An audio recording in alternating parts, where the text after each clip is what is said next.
धौलपुर की धरती ने कई सपूत दिए हैं। उन्हीं में से एक नाम है डॉक्टर रामकेश सिंह परमार का, जिन्हें लोग स्नेह से धौलपुर सपूत के नाम से जानते हैं। आज के समय में लगातार बढ़ रही थायराइड, शुगर और बीपी जैसी गंभीर समस्याओं पर हम करने जा रहे हैं उनसे सीधी बातचीत।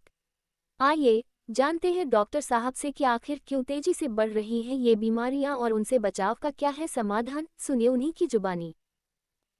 नमस्कार साथियों, आज हमारे साथ एक ऐसी शख्सियत है जो कि किसी पहचान की मोहताज नहीं है और धौलपुर जिले के अंदर लोग अधिकांश उन्हें धौलपुर सपूत के नाम से जानते हैं। सपूत कोई उपाधि नहीं होती है, सपूत एक कर्म होता है। और वो शख्सियत आज हमारे पास में बैठी हुई है, डॉक्टर रामकेश सिंह जी परमार, जिन्होंने के चिकित्सा के क्षेत्र में अपनी एक अहम पहचान कायम की है और दूर दूर तक हमारे धौलपुर जिले को एक नई पहचान इनके द्वारा दी गई है। साथ ही मैं बताना चाहूँगा कि हाल ही में इन्हें चिकित्सा के क्षेत्र में एक और जो इंटरनेशनल अवार्ड है उससे भी नवाजा जा चुका है। तो इसी को लेकर हमारे साथ डॉक्टर साहब मौजूद हैं, कुछ चर्चाएं उनसे भी करेंगे। नमस्कार सर, हमारे दर्शकों को आप बताइए कि किस तरीके से आपकी टीम है उसके द्वारा कार्य किया जाता है और अभी हाल ही में आपको कौन सा जो अवार्ड है उसके द्वारा नवाजा गया है। नमस्कार सोनी जी, सबसे पहले तो आपके चैनल के माध्यम से मैं सभी दर्शकों का बहुत बहुत धन्यवाद ज्ञापित करना चाहता हूं। और आपने जो अभी प्रश्न किया है वो प्रश्न में उसका जवाब देते हुए हमारी टीम लगभग पिछले 15 सालों से स्वास्थ्य के क्षेत्र के अंदर पूरे राजस्थान के अंदर कार्य कर रही है, आप सभी लोगों को पता है। और स्पेशली हम टीम के माध्यम से मिलकर के इस तरह का कार्य कर रहे हैं जहां पर जो बीमारियां किस तरह से हमारे देश भारत के अंदर बीमारियों का पैटर्न बदल रहा है। आप देखिए, जब बात करोगे आज से 50 साल या 30-40 साल पहले की, तो हमारे यहाँ पर इन्फेक्शन की बड़ी समस्या थी। चाहे हम बात करते हैं टीबी की, मलेरिया की, इस तरह की बीमारियां बहुत ज़्यादा थी। इन 50 सालों के अंदर बदलाव आया और स्पेशली पिछले 15 सालों से तो आप ये देखिए कि लाइफ स्टाइल डिजीज, जिसके अंदर डायबिटीज, ब्लड प्रेशर, मोटापा, cholesterol problems, fatty liver, allergy, thyroid, ये समस्याएं बहुत बढ़ रही हैं। अभी हमारे कल की बात कर रहा हूँ मैं, जयपुर के अंदर जो हमारी डायबिटीज, थायराइड और एंडोक्राइन की इंटरनेशनल कॉन्फ्रेंस थी, इसके अंदर भारत देश के ही नहीं, देश के विभिन्न कोनों से और अंतर्राष्ट्रीय स्तर के ख्यातिनाम चिकित्सक वहां सभी मौजूद थे।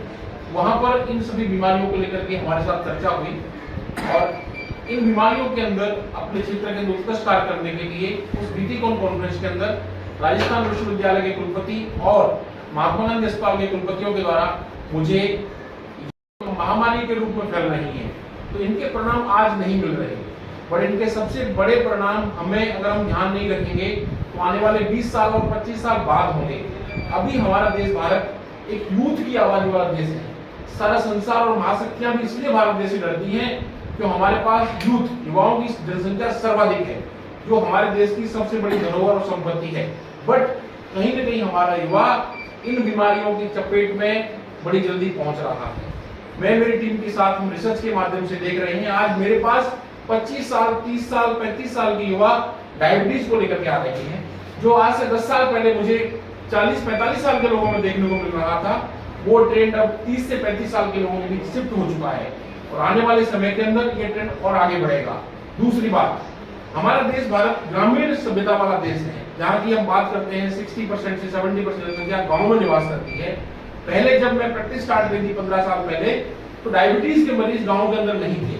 तो मैंने कभी चर्चा करी तो लोगों ने कहा कि ये पेशेंट्स आपको यहाँ कहाँ मिलेंगे, बट मेरी रिसर्चों में मुझे पता था कि आने वाला समय बड़ा मुश्किल है और अब गांव के अंदर भी डायबिटीज के रोगियों की संख्या बहुत अधिक बढ़ चुकी है। आज मैं जिस संडे के संडे धौलपुर आता हूँ तो आप मान के चलिए धौलपुर देखने वाले मरीजों के अंदर 30 से 40% रोगी केवल और केवल डायबिटीज के रोगी होते हैं और वो रोगी अपने इस धौलपुर जिले के ग्रामीण सुदूर इलाकों से मेरे पास आते हैं। उनको मैं समझाने की कोशिश करता हूँ और वहीं ग्रामीण क्षेत्रों से आने वाले रोगियों की ये समस्या मेरे दिमाग को कौंधती है और मुझे भविष्य के लिए बड़ी चिंतित करती है, क्योंकि उस डायबिटीज की समस्या को आज ग्रामीण परिवेश का युवा और हमारे बुजुर्ग साथी नहीं समझ रहे हैं। हम बताने का, समझाने का प्रयास करते हैं, बट अगर इस शुगर को अभी कंट्रोल नहीं किया गया तो आने वाले समय के अंदर हमें बहुत सारे लिवर फेलियर के रोगी, बहुत सारे किडनी फेलियर के रोगी, बहुत सारे हार्ट की समस्याओं के रोगी भी मिलने लग जाएंगे।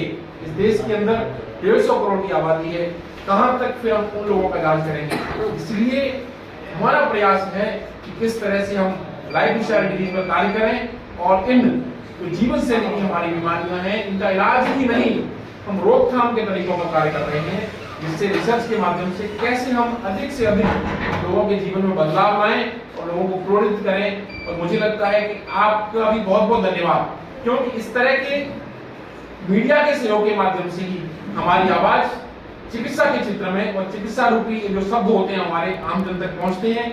और मुझे लगता है कि ये आपके सहयोग से हमारी बातें जब आम जन तक पहुंचेगी, मीडिया का मैं अपने साथियों को कहता हूँ, देखिए साथी, अगर आप अपने जीवन के अंदर किसी एक व्यक्ति के जीवन में भी किसी भी तरह का पॉजिटिव सोच और बदलाव लाते हैं, वही आपके जीवन का एक फल और एक अच्छा कर्म और यज्ञ के समान है। तो ये इस तरह का हम प्रयास अपनी टीम के माध्यम से कर रहे हैं। कल जो हमारी जयपुर में इंटरनेशनल कॉन्फ्रेंस थी, उसके अंदर मुझे यंग साइंटिस्ट अचीवर अवार्ड के माध्यम से नवाजा गया, जो कि स्पेशली डायबिटीज, थायराइड और हार्मोन संबंधी बीमारियां, जिसके अंदर आपका मोटापा है, थायराइड है, डायबिटीज है और बहुत सारी हार्मोन संबंधी बीमारियां होती हैं, उनके क्षेत्र में पुरस्कार करने के लिए मिला है। उसके लिए सभी का, मेरे आप सभी लोगों का, साथियों का, परिवार का, समाज का, सबका आशीर्वाद मेरे साथ है। इसके लिए सभी का बहुत बहुत धन्यवाद और आपका भी धन्यवाद। Thank you. खबरें जो आपको जोड़ती हैं सीधे हमसे, जिनका आपकी जिंदगी पर होता है सीधा असर, खबरों की वही तस्वीर, बिना बदले, बिना डरे।